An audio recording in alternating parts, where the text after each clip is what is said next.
हरे कृष्ण प्रभु जी, दंडवत प्रणाम। श्रीनिवास प्रभु को प्रणाम। हरे कृष्णा।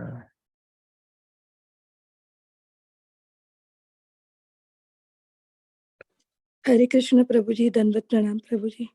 राधा भावनी माता जी, दंडवत प्रणाम। हरे कृष्णा।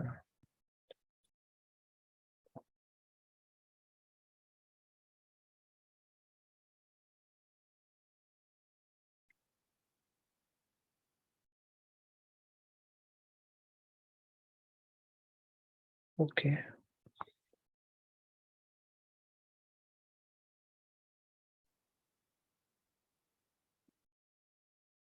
ओम अज्ञानतिमिरन्धस्य ज्ञानाञ्जनशलाकाय चक्षुरुन्मीलितं येन तस्मै श्रीगुरुवे नमः।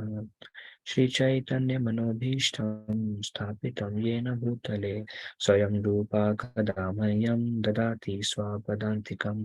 वन्देऽहं श्रीगुरू श्रीयुतापदकमलं श्रीगुरून् वैष्णवांश्च श्रीरूपं जाता सहगना रघुनाथान्वितं तं सजीवं साद्वैतं सावधूतं परिजनासहितं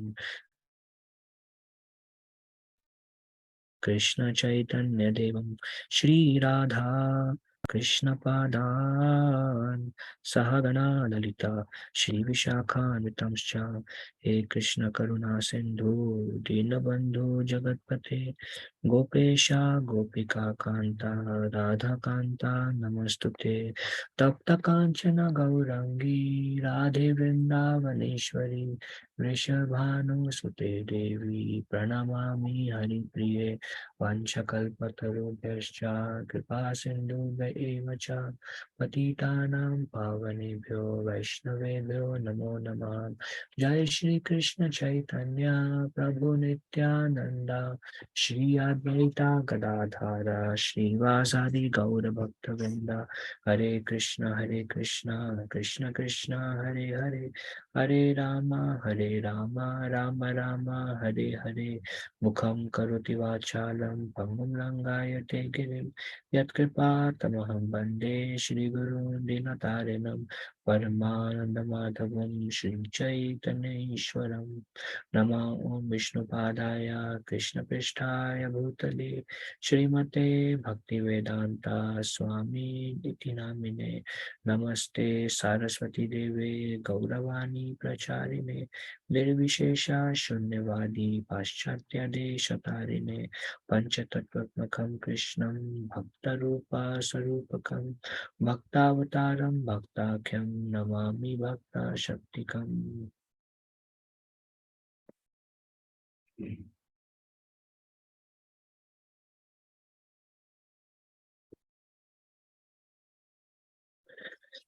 Okay, so today we will be beginning with our new chapter. It's called How to Discharge Devotional Service. So this book is called Nectar of Devotion. This book teaches us how to practice systematically devotional service. The first chapter of this book deals with the characteristics, the benefits of rendering devotional service. Begins by saying that anyone who start rendering pure devotional service, their life become auspicious. Um, they become free from all sinful reactions. They go way beyond liberation. Um, Devotional service attracts Lord Krishna. So in that way, various characteristics are described in the first chapter. And then in the series of next chapters, we see how one begins discharging devotional service, and it is described as causeless mercy. And we discuss the concept of agyat sukriti, where one may render unknown devotional service. It can be anything, doing some service to devotees, even unknowingly, or rendering some devotional service. Like it can be a deity worship without knowing who Krishna is. You offer a flower to Krishna, that also becomes Agyat Sukriti. Agyat means unknown Sukriti, unknown devotional service. And that's where it begins, causeless mercy. Or like I always say, you help a devotee in anything you help, whether they are moving, whether giving them some water, showing them the way to do something, any sort of unknown, unintentional devotional service, that's where devotional service begins. And bhakti sanjayate bhaktya. Bhakti begins from bhakti and bhakti grows from bhakti. So once we have begun little devotional service, it's like a spark of fire. Then that spark of fire will grow and grow further and grow further. And at some point of time, it will become blazing. So generally, when we begin ending devotional service to the stage when we attain perfection, which is attaining love of God, it may take many lifetimes, but it begins causelessly, and then when we render devotional service, even a little, it grows, and Krishna makes further arrangements so we can render some more service. Krishna inspires us to do little more, and then little more, and then little more, and it keeps going on till a point when we become serious enough, we develop faith. From unknown devotional service over period of time, sometimes over period of many lifetimes, one develops Shraddha. And when one has developed faith in transcendence, then Krishna arranges a devotee association.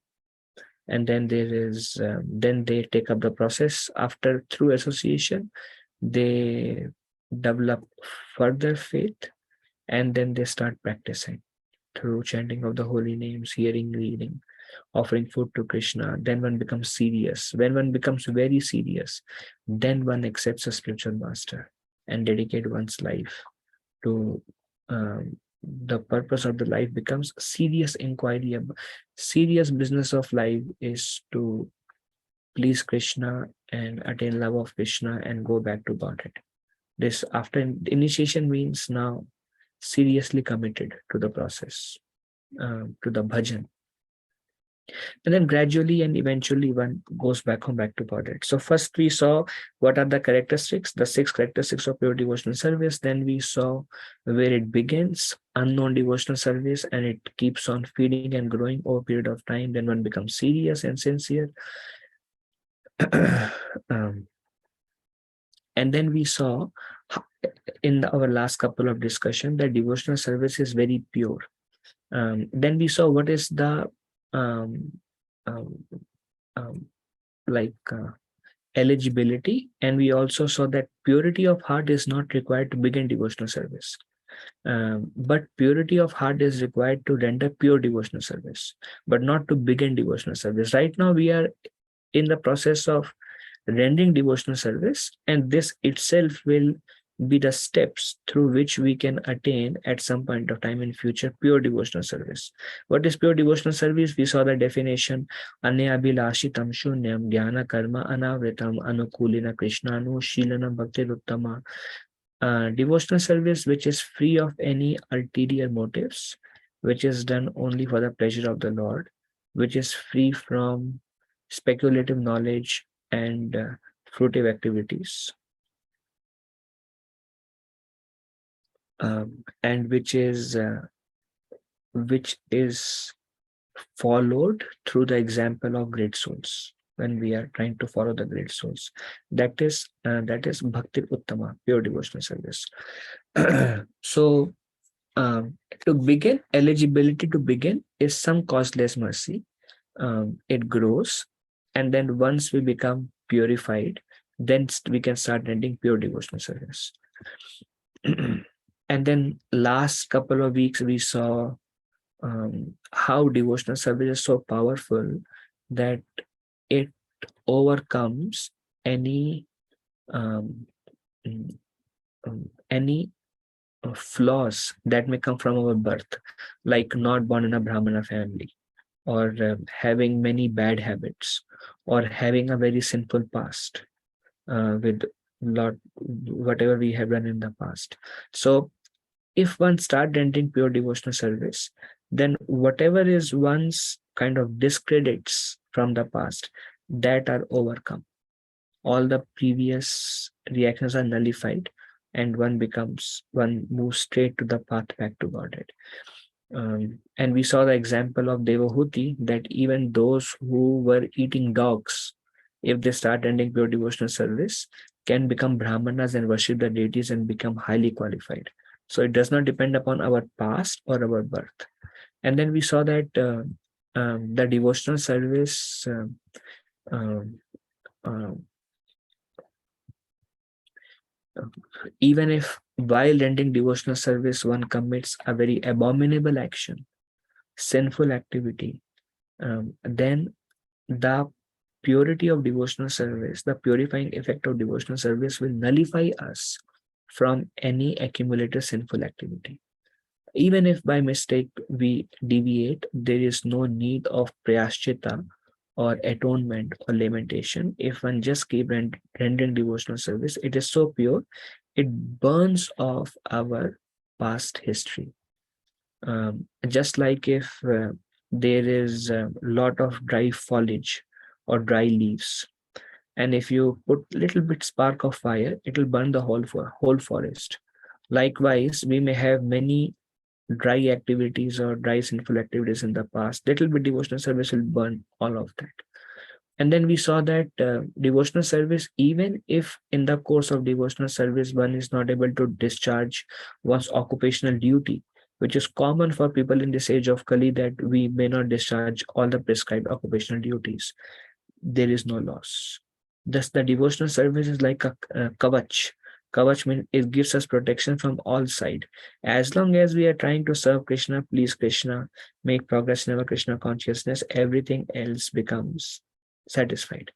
And one last thing we discussed is when one water the root of the tree, all the trees and branches are satisfied. Likewise, when we try to please the Lord, when we try to serve the Lord with the intention, with the right intention, then everybody else is becomes satisfied with us. And also, if we are sincere in trying to execute devotional service, then Krishna says, um, Dadami buddhi yogam tam yena mam upayanti te, I will give you the intelligence by which you can come to me.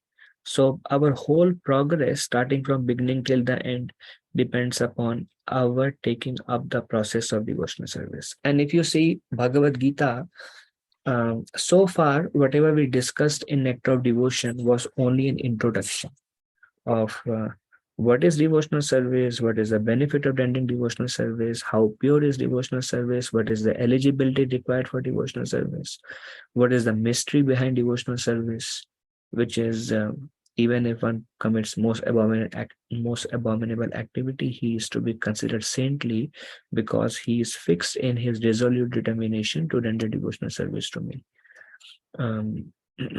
So now the background is set of devotional service. Now, if you go back to Bhagavad Gita, almost every chapter ends with bhakti, bhakti, bhakti, bhakti, bhakti.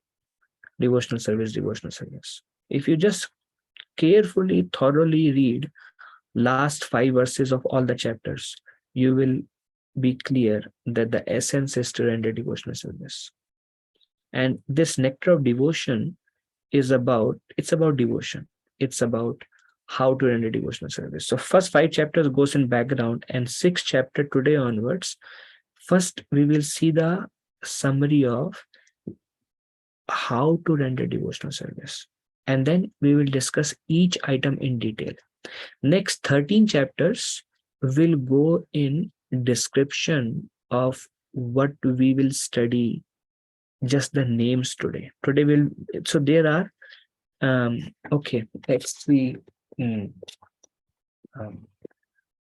For example, Bhagavad Gita, 6th chapter, at the end, Krishna says, a yogi is higher than karmi, a yogi is higher than jnani, a yogi is higher than ashtangi. Therefore, in all circumstances, tasmad yogi bhavarjuna. Therefore, in all circumstances, Arjuna become a yogi.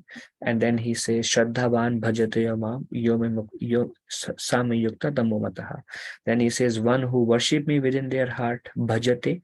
Bhaja means devotional service, bhakti, worship.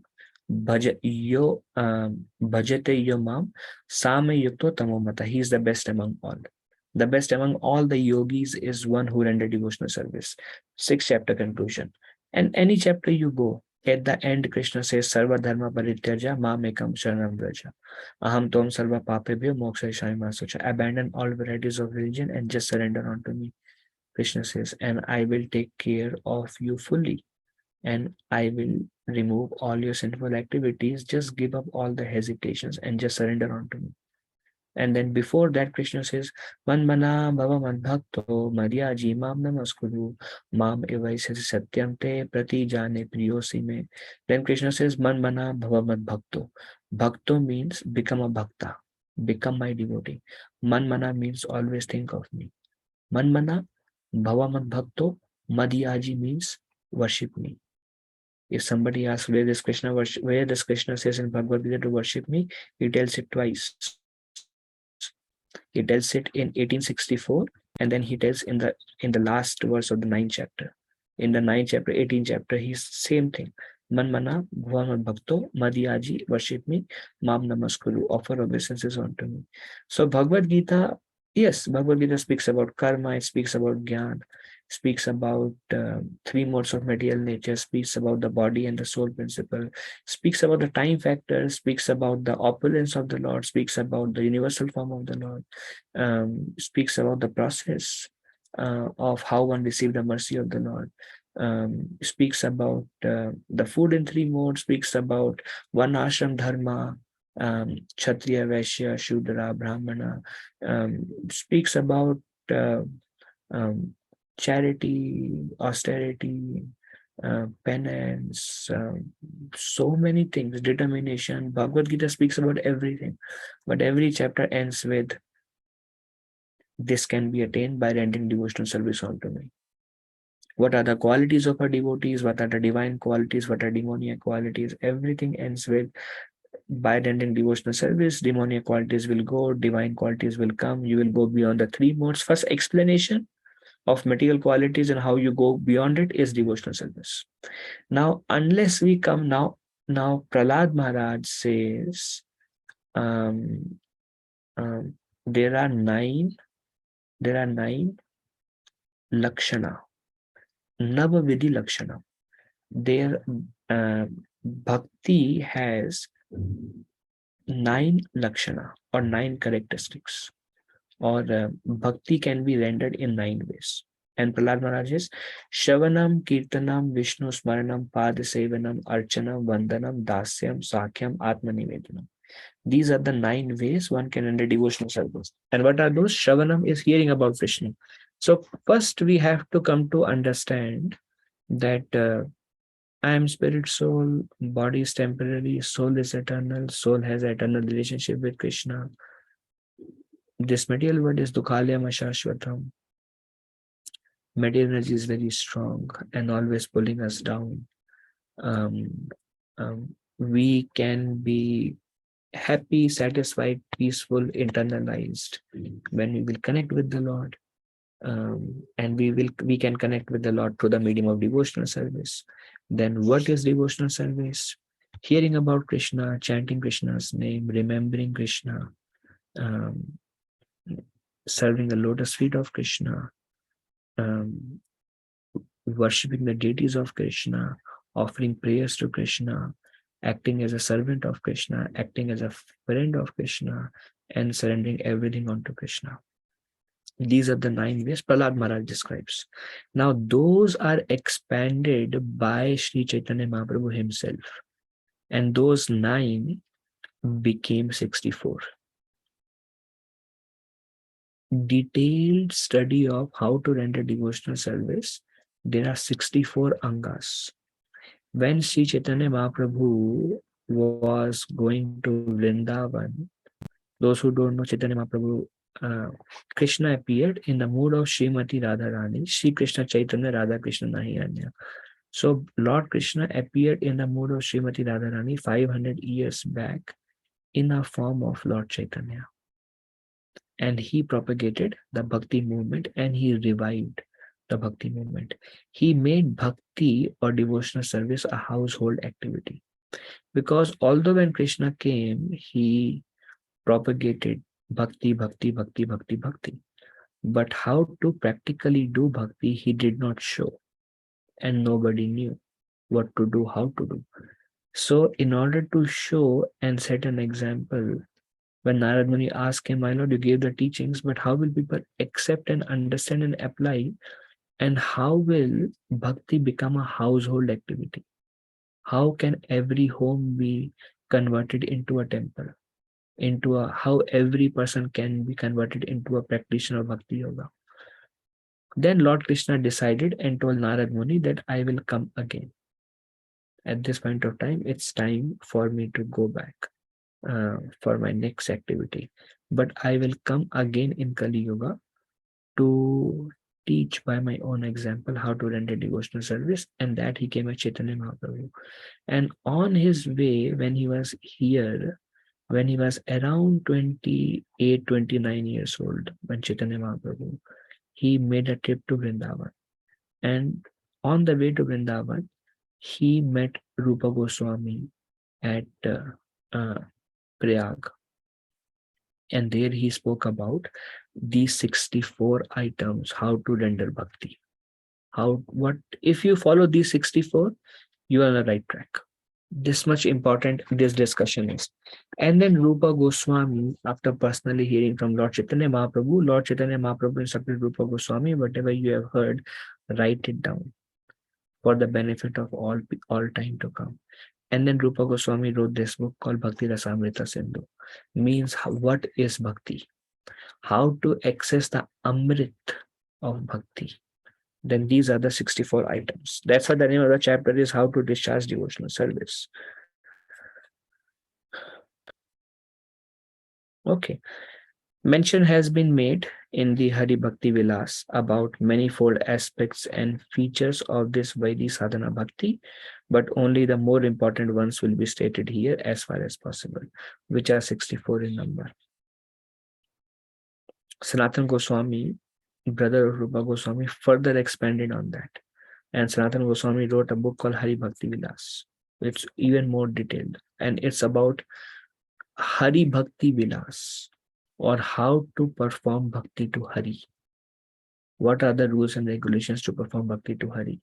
And that have been concisely elaborated in these 12 to 13 chapters that we are going to study now, beginning from today. There are total 64. Below 10 items are preliminary necessities for beginning the discharge of devotional service and regulatory principles. In the beginning, if a neophyte devotee observes the above mentioned 10 principles, surely he will quickly make good advancement in Krishna consciousness. So here, Rupa Goswami is saying, Rupa Goswami Prabhupada, he is saying that first I will mention 10 items which are do's. So this among these 64 items, some are do's and some are don'ts. Like do this, don't do this. So first 10 are do's. And among them, the first 5 are most important. And anybody who accept these 10 principles in their lives will make quick spiritual advancement. So let's see those 10.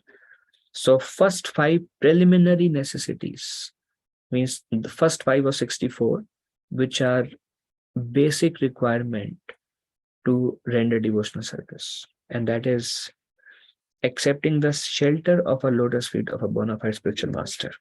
That is the first one. Accepting the shelter of a guru. Accepting a guru in your heart. Then the second is, it's called Guru Padashray. Then the second is becoming initiated by the spiritual master and learning how to discharge devotional service from him. These are two different things. One is shelter and one is initiation. So first is, if you want to learn how to render devotional service, first we need a guru who will teach us. And generally in ISKCON, after 6 months, we can take shelter. 6 months of chanting, 16 rounds of Hare Krishna Mahamantra and following 4 regulatory principles. No meat eating, no gambling, no illicit sex, no intoxication.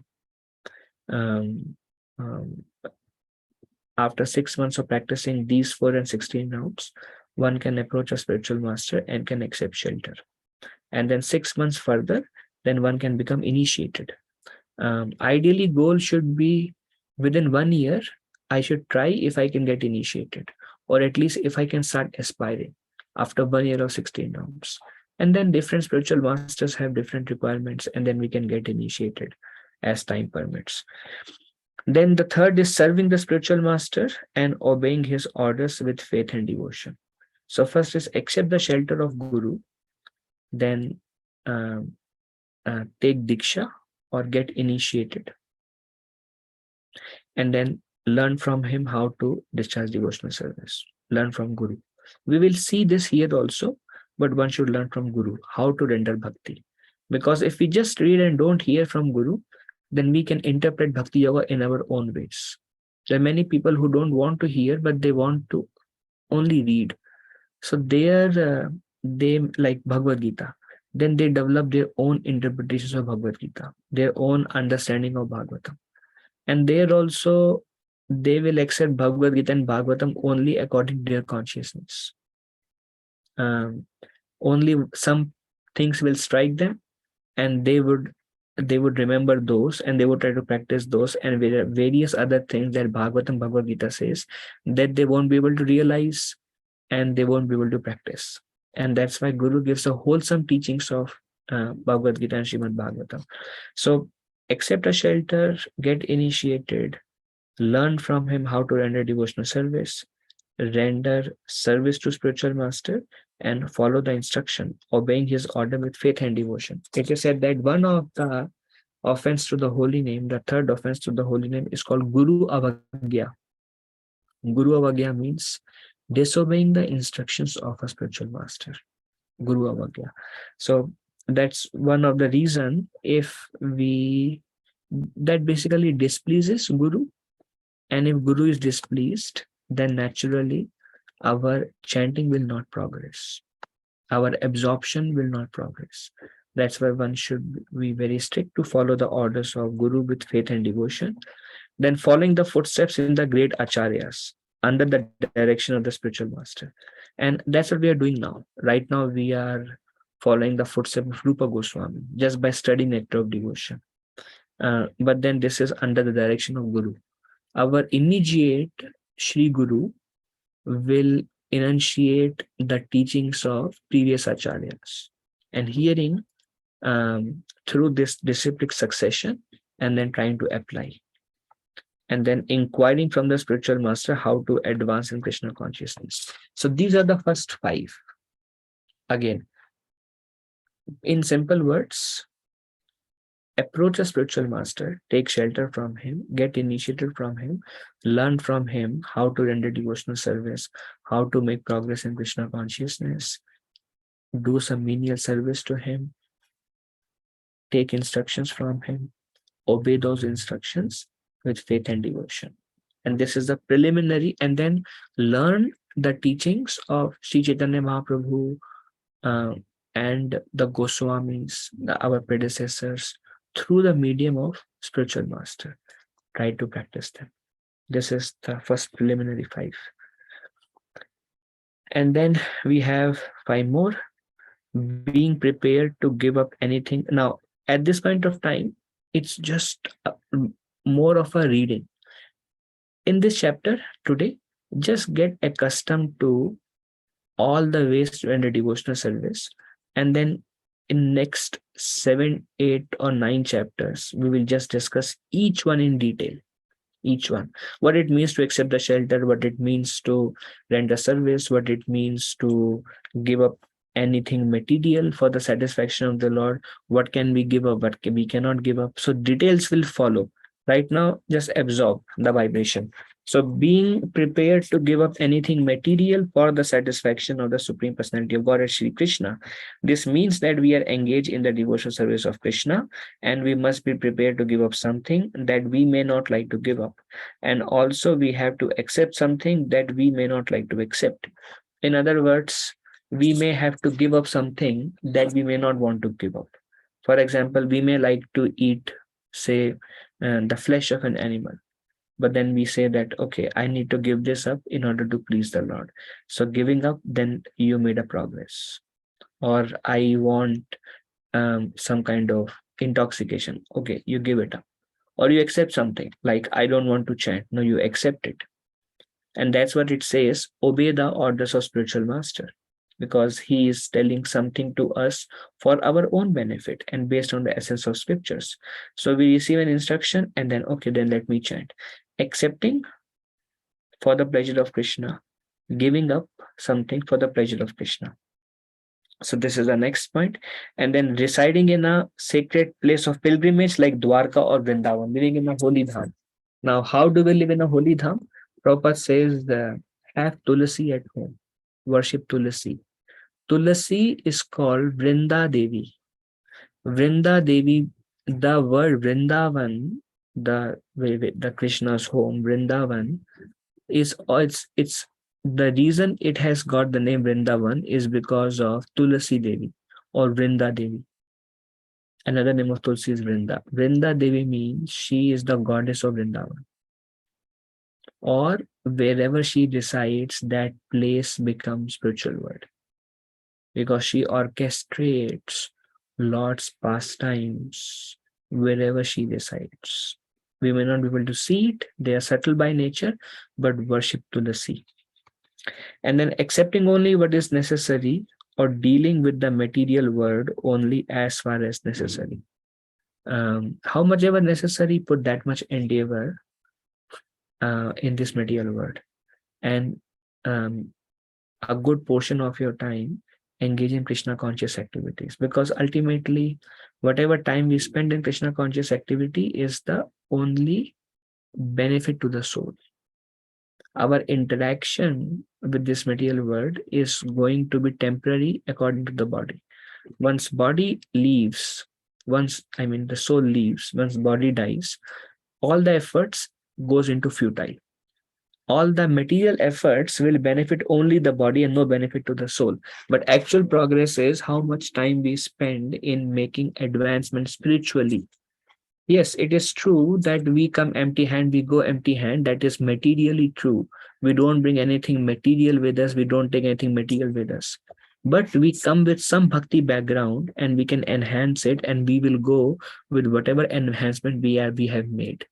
So this bhakti is the only eternal credit to us. So, you may have heard the story where one man went to a village and he saw at the entrance of the village there was a graveyard, and he saw the graveyard says, this person he lived for 3 months, this person he lived for 4 months, this person he lived for 6 years, this person he lived for 4 years, he lived for 5 years. So everybody died in within 6-7 years. So he thought, oh, looks like this village everybody lives very very short life. Then he went inside and he saw very old people, 70-80 years old, and middle age, and all sort of ages. So he was confused. He was like, the graveyard shows max 6-7 years, and here all ages are there. Then he asked the people, what is the mystery behind this? I don't see any graveyard more than 6-7 years. He said graveyard means how much time they actually lived, or in other words, how much time they engage in serving the Lord, in making spiritual progress, because that's the actual life. Other things were just maintenance, and it was not worthwhile, or um, yeah, it's not something that benefited the soul. So then that's why this ages. So what really matters is how much time and energy we are using in serving the Lord. That's why they said dealing with the material world as much as necessary. But the thing is, lobha is there, greed is there, and when greed is there, then we are never satisfied. And we are never satisfied, then we keep on working in this material world for more and more and more and more and more. we engage more than necessary, and then we don't have time. Prabhupada says the disease of Kali Yuga, no time. I'm so busy with all my activities that I have no time for Krishna. Now, if we say to Krishna, Krishna, I have no time for you, Krishna says, okay, I have no time for you also. You don't have any time for me, I don't have any time for you. Krishna says, Ye yathama prapadyante tantra bhajamiham. As you approach, I reciprocate accordingly. When you don't have any time for me, I don't have any time for you. But you say, Krishna, I I can devote you 10 minutes. Krishna says, okay, then I will do this much for you. I will bring you this much closer to me. So how much investment we make, होता है ना कि जितना गुड़ डालोगे उतना मिठास होगा. If you put very little sugar, then it will be very hardly any sweet. If you put a lot of sugar, it will become very sweet.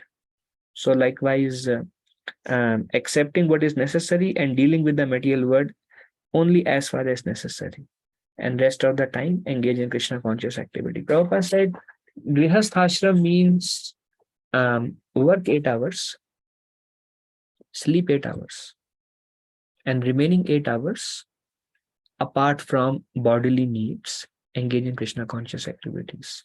So have a healthy balance between spiritual life, work life, and personal time. Try to have a healthy balance.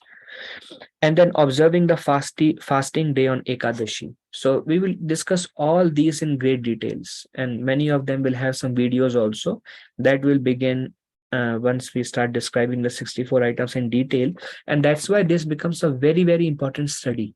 And that's why this study is absolutely required before one gets a Brahman initiation, because one need to fully understand how to render devotional service.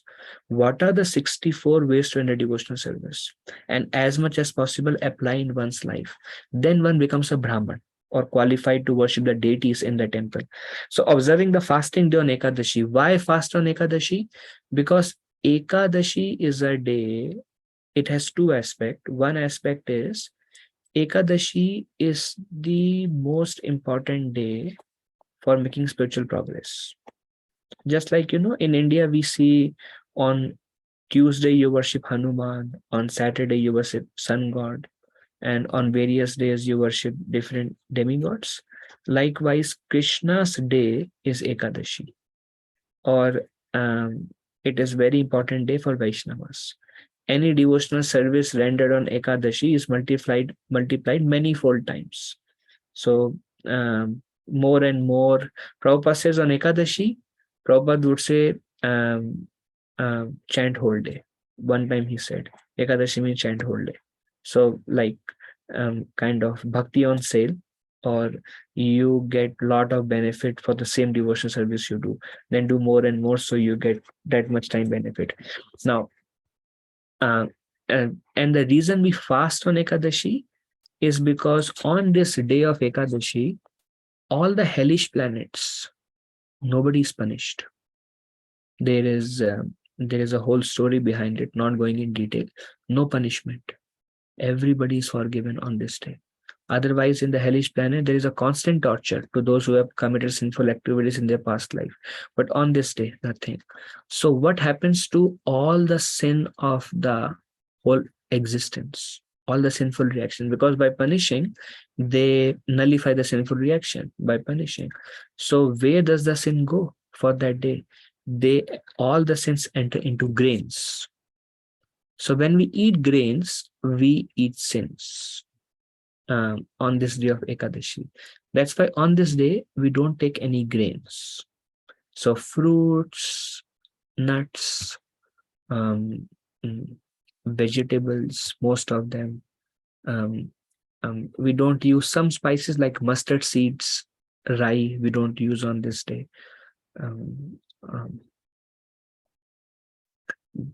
And Prabhuji, haldi. Prabhuji, Haldi colorful. we don't use on this day, because if you have those haldi tree and you make fresh haldi, it's okay, but the way it is processed, it has many things. Corn, we don't use corn on this day. And you can search on ISKCON and search what items to use, what items not to use. But basically no rice, no pulses or dals, um, green peas, no green peas, or um, uh, uh, yeah, anything suji, wheat, rice, none of the grains. Things we can use: quinoa, sama, um, then sabudana, um, any kind of nuts, potatoes, vegetables, fruits. So there are many things that we can use. But do some research or ask any devotees in the group, or if you have question, you can ask me also. But follow Ekadashi. This is one of the principle. Um, there is one guru. This is during the time of Sri Chaitanya. This is after time of Sri Chaitanya Mahaprabhu. His name was Rup Kaviraj. He was very advanced in Krishna consciousness. He would practice Ekadashis. And at some point of time, he thought Ekadashi is not really necessary. And he started telling his disciples that Ekadashi is not necessary. And he stopped following Ekadashis. And he said, that's okay, just keep chanting, keep hearing, and keep associating and make advancement. And it's okay if you eat grains on Ekadashi.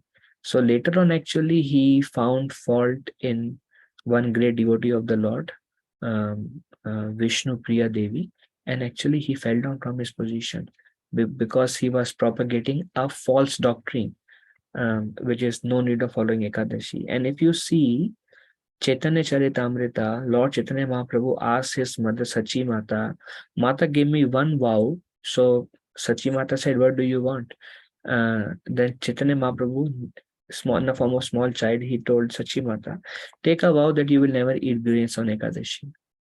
And it is said in Srimad Bhagavatam, Nanda Baba followed the vow of Ekadashi, and on the day of Dwadashi, he went to take bath in the Yamuna, and that's how he was captured by the Nagas and from the Varuna planet, and he was taken below the ocean. There is a planet of Varuna Dev, and there he was taken by one of the um, follower of Varuna Dev.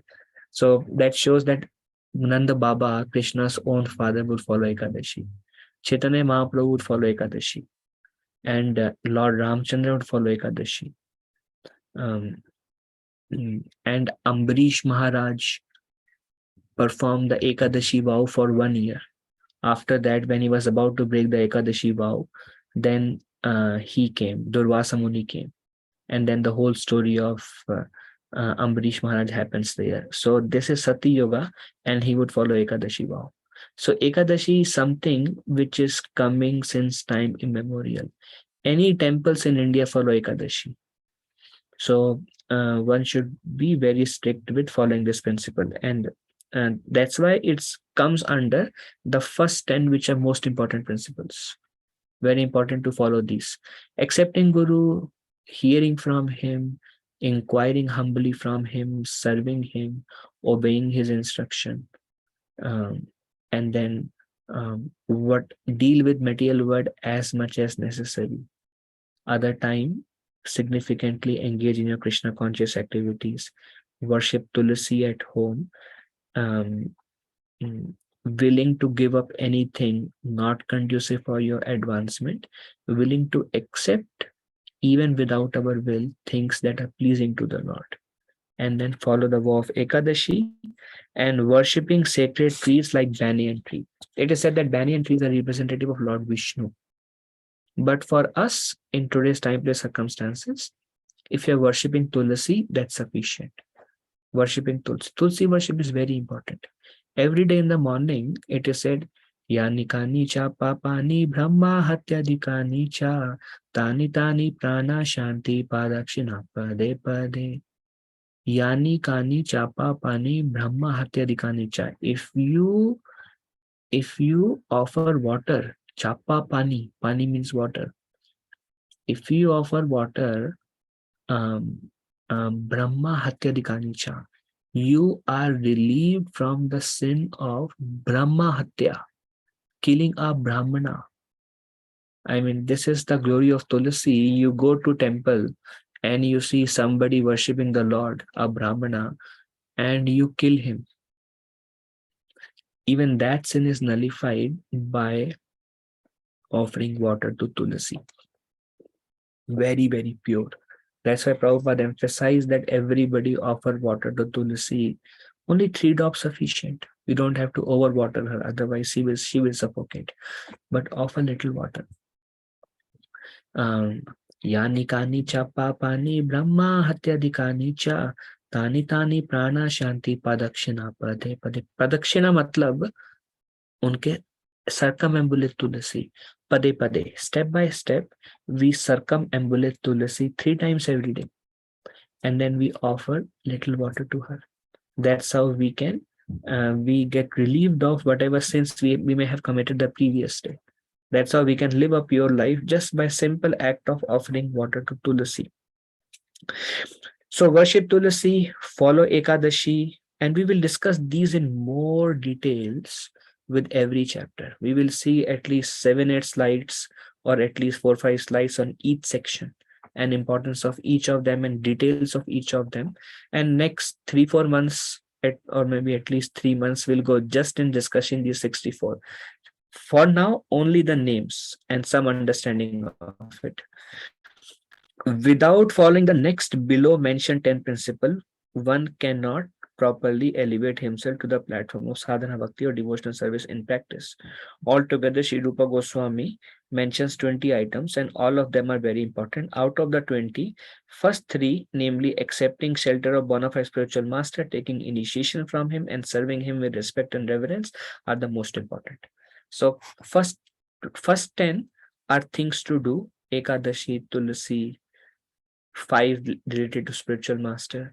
Among all of them, the most important is accepting a guru and getting initiated, and serving him and following instruction, hearing from him. This becomes the most important among these 20. Now next 5. So we discussed 10 do's, now 10 don'ts. One should rigidly give up the company of non-devotees. Don't associate with non-devotees. Don't associate with non-devotees does not mean that you don't talk to them.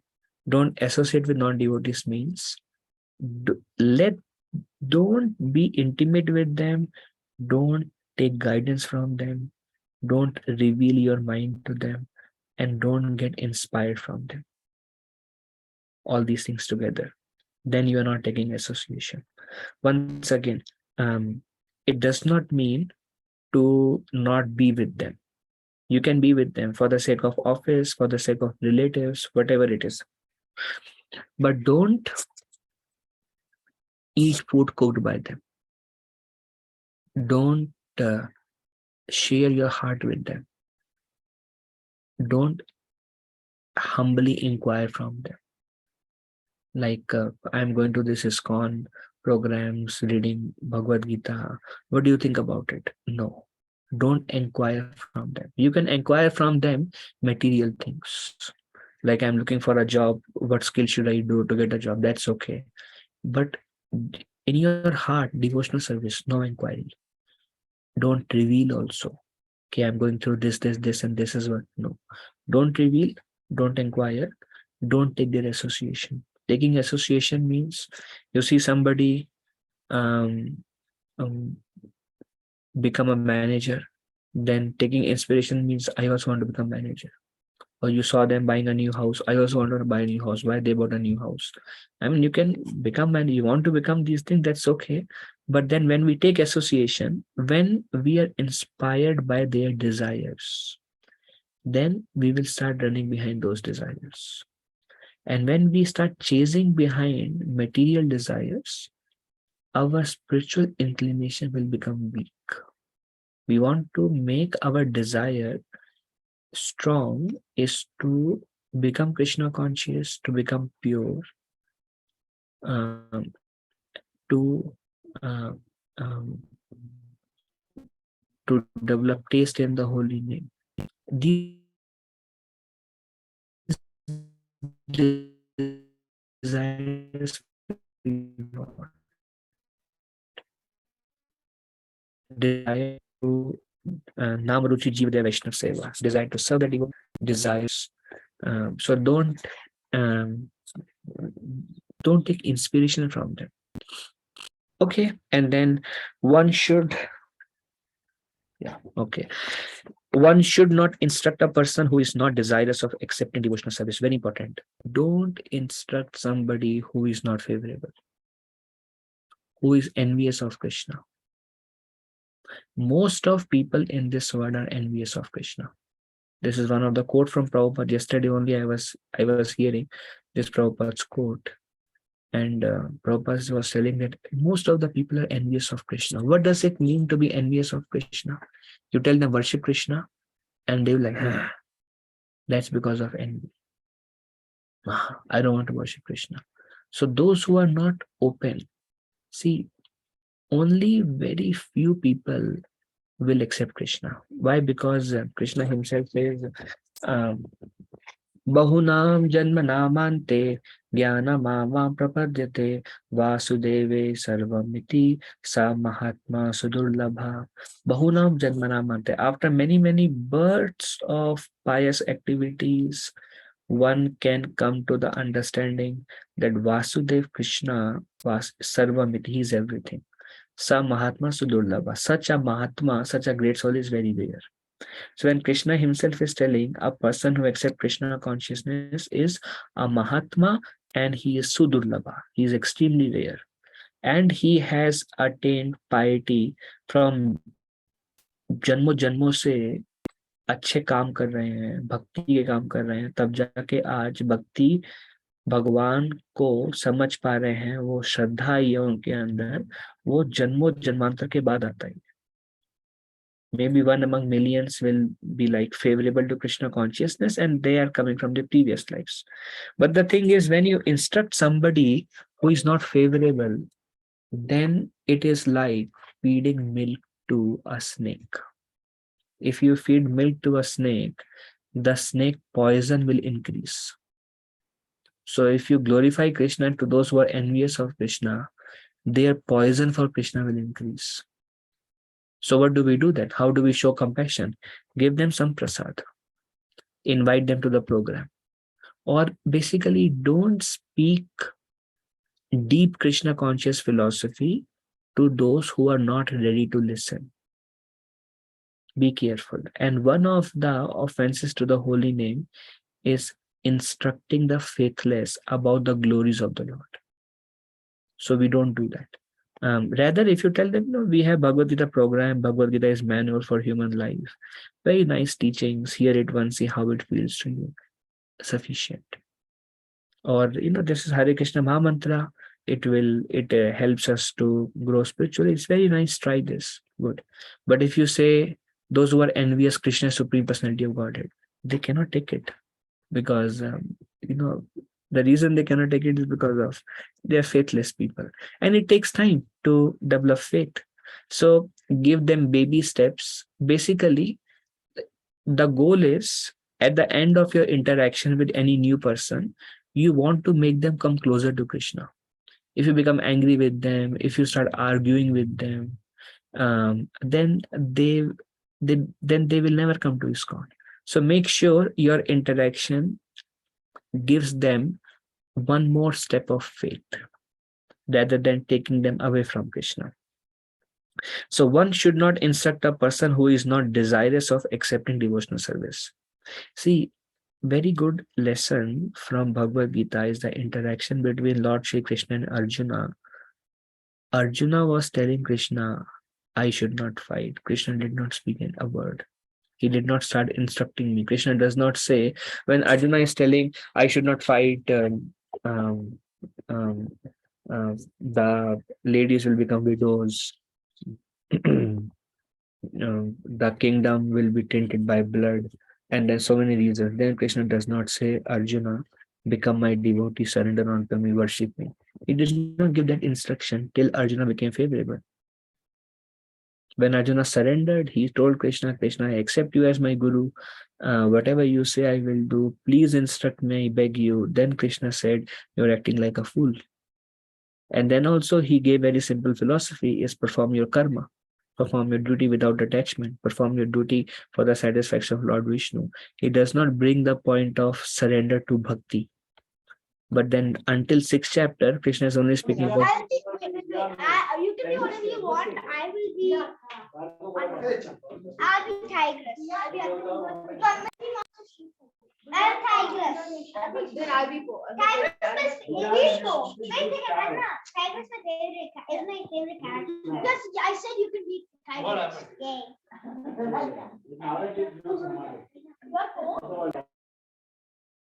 Okay, thank you. Sorry, Prabhuji. Yeah, no problem. Thank you. Just making sure. Okay.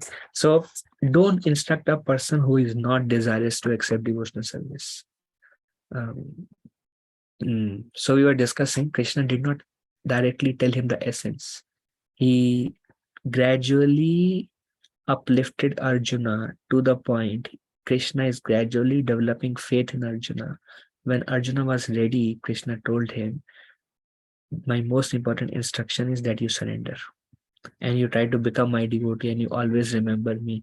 Deepest instruction he gave only at the 18th chapter, which is called the conclusion of Bhagavad Gita.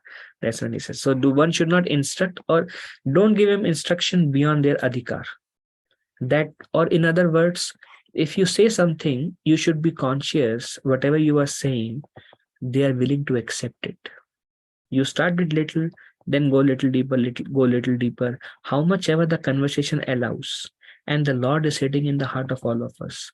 If we try to speak something beyond the adhikar of the listener, then the Lord will give a signal from within our heart, don't speak these things.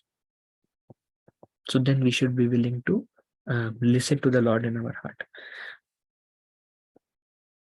Okay, and then one should not be very enthusiastic about constructing costly temples and monasteries, or very enthusiastic, because many times the building or constructing costly temples and monasteries can be because of our own false ego. Can be. I build such big temple and I work throughout my life to build such big temple. And what do you want by building such big temple? So the whole world will know that I built such a big temple and see what I did. So the purpose is preaching. The purpose of temple is preaching, outreach activities, and whatever is done in a minimum while focusing on our own spiritual progress. We will discuss more on this. One should not try to read too many books, nor should one develop the idea of earning his livelihood by lecturing on or professionally reciting Srimad Bhagavatam or Bhagavad Gita. So it is said that one should not read too many books. Too many books, like sometimes we have a habit that we have a big library at home, but that also Saraswati Thakur says Atyahara. There is no need. Reading has to be systematic. Reading has to be consistent. Reading has to be attentive. Attentively read, systematically, consistently. For example, start with Bhagavad Gita, attentively read it. Be consistent every day, read for a few minutes. If 1 or 2 days you cannot do, at least 5 days a week, read. Go in a flow. If you get any other book, see any other book. Don't become distracted by leaving Bhagavad Gita and jump onto another book. Mind has that nature. Mind is chanchal. Chanchal means cannot stay at one place. But Krishna says, Abhyas karna padega. Abhyas sena tu kauntaya. That's how you control the mind. Try your best. Don't let the mind become chanchal. Stay, finish the book. And then if you, without finishing, you jump over, there's a good chance you may never want to come back. Even if you come back, then after a few days, you again want to go to some other book. So don't do this jumping. Don't become so chanchal. Take a book systematically, consistently read it. After finishing it, take Srimad Bhagavatam. Be patient. Don't think, oh, this I cannot do in my life. Don't entertain such thoughts. Everybody reads it, everybody finishes it. The success lies in consistency. Just do it every day. Maybe just 15-20 minutes every day. And you won't even realize 4 or 5 years will pass and you finished also. Be patient, read attentively, be consistent, be systematic. Don't be too eager. One should not try to read too many books. Once you finish Bhagavatam, Chaitanya Charitamrita, then under guidance of devotees, systematically approach one by one book and read as many books as you want. But don't jump over. and under guidance, systematic and attentive, consistent. One should not be neglectful in ordinary dealings. Neglectful in ordinary dealings means ordinary dealings with people, with devotees, ordinary activities. One should not be neglectful. Um, mm, Neglect is also a sign of pride. That because the thing is, every dealing should be positive.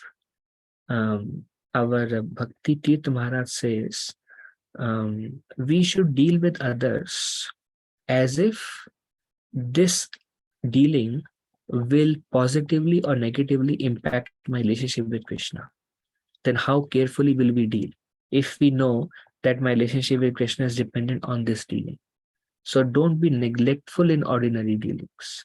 Be attentive, basically, in all the dealings, and be careful in all the relationships. Okay, so we only covered 50. Let us see if there is any discussion on these at this point of time. And we cover the remaining, we'll continue remaining next week.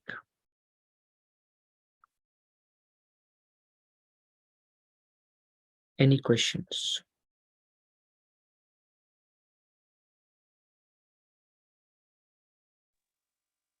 Hare Krishna Prabhuji, this is Srilata. Shilata Mataji, Hare Krishna. Yes, ma'am. Is Ekadasi fasting, right, Prabhuji? Is there any how would kids would follow that? And they have they don't eat few things, like they may not be willing to eat whatever we offer to them on that particular day. You mean if they don't want to eat what Ekadashi food offers, then how will they follow? Um, how to make like if when we say for example sabudana, if we make sabudana khichdi or something, right? So they may not like that. There will not be too many options on that particular day, right? So Yeah. We have to make the food attractive for them. And there are, I mean, you can search Ekadashi items. There is something called Ekadashi dosa, which we usually make.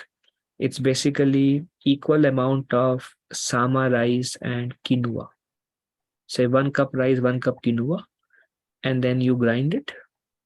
Just add some water, grind it, make a paste, and you can make very nice dosas with it. And then you can make chutneys with various vegetables. There is Ekadashi pancakes, very easy to make. Ekadashi halwa. I mean, devotees have come up with all kind of Ekadashi items. Gorang potatoes, they're very nice items. It's just a matter of presenting it in an attractive way and supplement it with knowledge. Well, this is we are doing for Lord Krishna. On this day, the grains are not good because they contain all the wrong things, or however you want to explain them, if they don't understand sinful activities. Knowledge, and then association of those, like if your children come for Sunday feast, then association of those children who follow Ekadashi. Good association, good meal on Ekadashi, supplemented by knowledge, will help them. I know many children, they themselves says, today is Ekadashi, today we cannot eat this. Why? Because they are satisfied by the efforts of their mother. Does it help? Yeah. Thank you. Okay, thank you. Any other question anyone has? Krishna Prabhuji, Dandavat Pranam. Abhinav Prabhu, Dandavat Pranam, Hare Krishna.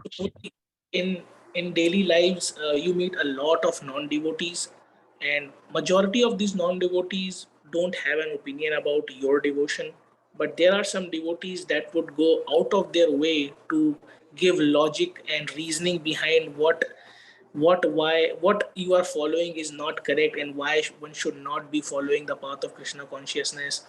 And so how do you deal with those non-devotees? Do you actively engage in discussion with them, or do you just ignore them and just follow along your own Okay, path? thank you. Well, Prabhu, if they themselves come up with a question, we should try to answer them. And then if they're not willing to accept it, we should not go into the argument. And we say, well, this is what is mentioned in Bhagavad Gita.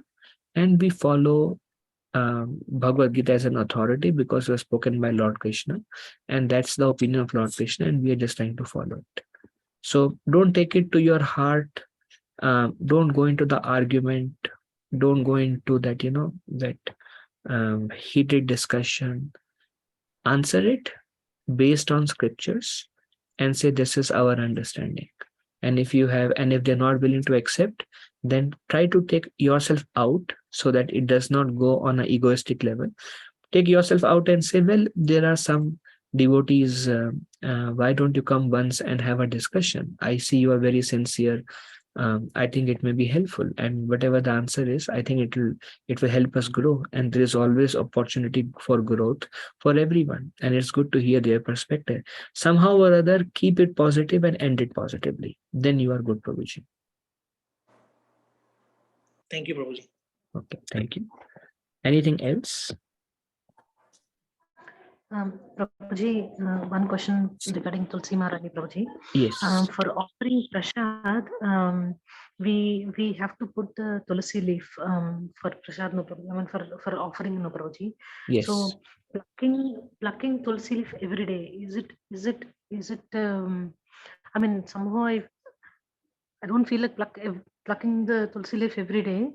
So is it something that we are doing wrong when we are plucking the Maharani's leaf? Yeah, very good, Mataji. So, Mataji, there are 2-3 options. One is, if you see tulsi, many leaves dry and they fall naturally. And Yes, they may not look good, they may be dried. Take all those, collect all those. Even if they fell on the ground, you can collect them. As long as you don't step on them, you can use them, even if they're on the ground. Take them, wash them 3 times. After washing them, put them on a nice cloth for overnight. They will dry. Even if they are, they crumble, they may turn into powder. Don't worry about them. Wash them. Whatever goes away, goes away. Remaining, let them dry overnight.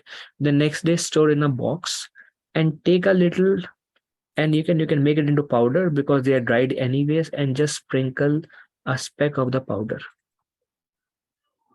Okay. And that works. Yeah. If you don't have dry leaves and tulsi is very small, if you have a dry stem of a tulsi, just touch the stem to the food and keep reusing the stem every day. Prabhuji. And then don't pluck the leaves, but wherever there is manjaris, you can take the manjaris with 2 leaves. Only those manjaris you can pluck, but don't pluck any leaf from the tulsi as much as possible. Okay, Prabhuji. Yeah, okay, got it, Prabhuji. Thank you, Prabhuji. Thank you, Mataji. Hare Krishna. Anybody else? Any other discussion? Hare Krishna, Prabhuji. So Arshana. even if dry manjaris are okay, because sometimes I keep it means aside some dry manjaris. Yes. So dry manjaris are okay. Usually what I do is I don't put a big dry manjari because I feel like I don't know how the Lord will eat it. Just a mood. So I take a very little part of it and small into pieces and then put so that it's easy for Lord to chew. And even if it is okay, because sometimes if I don't have flowers in case, then I try to offer manjari or tulsi leaf. Is that okay to use instead of flower and in as a use of flower? Okay, during the arati? Like we offer flowers, right? So in case if I run out, then in some cases I use the flower or I mean the leaf or the manjari. Is that like okay? Well, we can offer to Mahaprabhu Nityananda Prabhu, Lord Krishna, but we don't offer to Guru Parampara, Prabhupada, Guru Maharaj. We cannot offer tulasi to them. Yeah, so offering Krishna is okay, right? Offering Krishna is okay. In case, yes. yeah. Yes, Okay. it's very nice. You offer, it's very dear. We will see one of the 64 item, we will see maybe next week, offering articles which are dear to Krishna. And one of them is tulasi. So offering tulsi to Krishna is one of the 64 angas of devotional service. That's very good.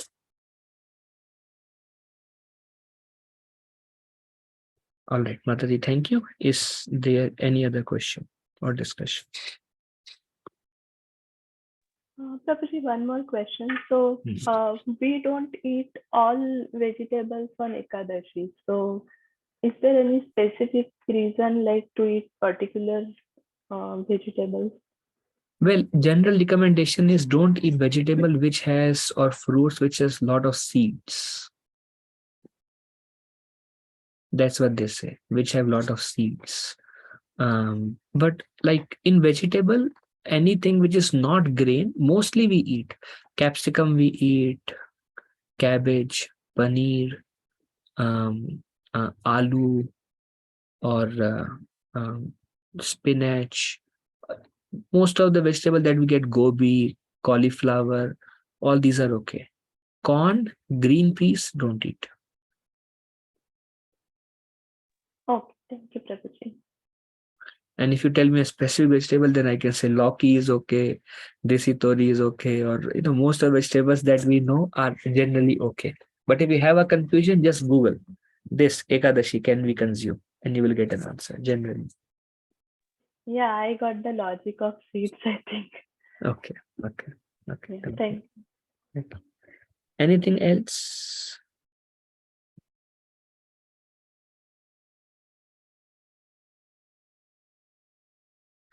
Okay, thank you very much, Prabhuji's Mataji's. Vanchakalpa tarubhyascha kripa sindhubhya eva cha patitanam pavanebhyo vaishnavebhyo namo namaha. Anantakoti Vaishnav. ठीक है Thank you very much, Prabhuji and Mataji. Hare Krishna. Hare Krishna Prabhu ji Hare धन्यवाद Krishna, Prabhu ji Prabhuji. Thank you for Hare class Krishna Prabhuji, Thank you. Hare Krishna. Thank